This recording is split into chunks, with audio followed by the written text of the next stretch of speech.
so hopefully you like stories. This is called Happily Never After. Late last Thursday, I met Cinderella, and not where you'd expect. She was smoking her last cigarette at a dive bar on the back deck. I stumbled over and pulled up a chair, and instead of magic, smoke filled up the air, and she didn't even notice when I sat down. There was a pale circle around her finger that spoke of lost crowns. Was this her ever after? Young dreams turned to disaster? I'm no prince and I'm not that charming, but I hope you don't find my company too alarming.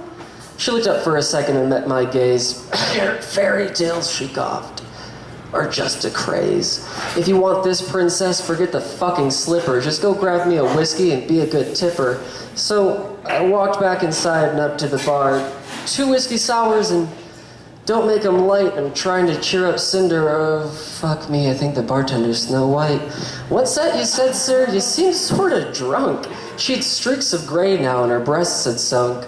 Makeup tried to hide the bags under her eyes. I don't sleep much these days, she said to my surprise. I have 7 kids now and my husband's dead. Ugh. What I wouldn't give to be back in that bed. She handed me the drinks and let out a cackle. I hope you don't mind, I added just a little apple. I turned away and thought, should I kiss her? Nah, but I should find the pisser. So I walked through the haze of a drunken bar maze, only to find the mirror in the bathroom was returning my gaze. Now, I won't lie, this took me quite by surprise to look in a mirror and see a new set of eyes. There was a crack too, and it ran right down the middle. Fine, whatever, I'll figure out this riddle. Mirror, mirror on the wall, which stall is the cleanest of them all? Is that really your question? Is this some sort of joke? I used to hang on the wall and give advice to the Pope. I used to be grand and able to sing. My voice would whisper to the ears of kings, and I was beautiful and new and covered in gold. Reflecting the world, I was a sight to behold.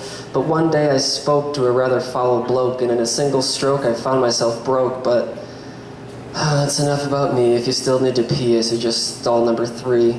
As I returned to the bar, things got bizarre. There was a young man running around yelling about cars. The wolf, oh, I'm ever so sure. It was fast, so fast, and it looked like a blur. He grabbed my wrist and gave it a twist. Just come have a look, please. I insist.